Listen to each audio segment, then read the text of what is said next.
Kreu I integristëve Ali Ahmeti vlerëson se 2 vitet e fundit në shtet kanë shërbyer si periudhë reflektimi për shqiptarët, të cilët po krahasojnë qeverisjen aktuale me atë të mëparshme.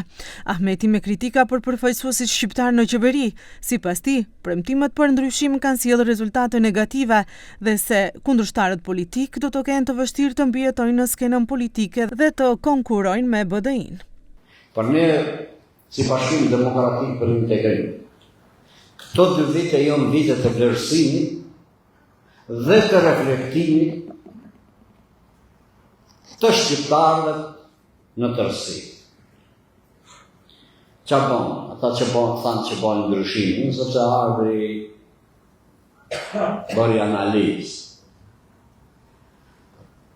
Po, ndryshim po ardhë, po ndryshime për keq.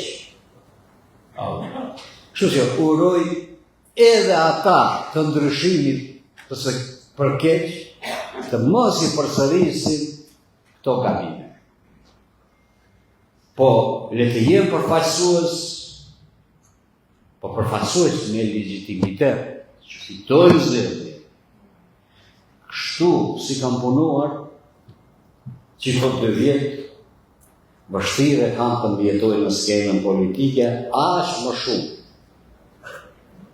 Të jenë konkurrent të Bashkimit Demokratik për Integrim. Ahmeti shtoi se BDI është partia më e organizuar në vend dhe rajon, pasi sipas tij ka ndryshuar 83% të udhëheqësisë së partisë, duke I lënë hapësirë gjeneratave të reja. Nga ish udhëheqësit, Ahmeti përmendi Sadullah Durakun, për të cilin tha se do të emërohet në udhëheqjen e komunitetit të veteranëve, por shtoi se edhe ai vet nuk do të jetë gjithmonë kryetar partie, por do të bëhet veteran. Jemi parti, lëvizje, mision nga më të organizuarit dhe etabluarit në Republikën e Maqedonisë së Veriut. Edhe në rajon.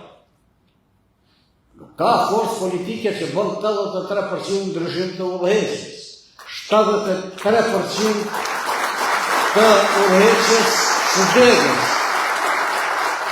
Të gjithë rreshtohen, uli, Sadullah, të gjithë ata që themelun që këtën, ata që e themelun BDI-n, por rreshtohen pa 73% të djemve dhe vajzave të rej. Cila ka qenë motoja ju?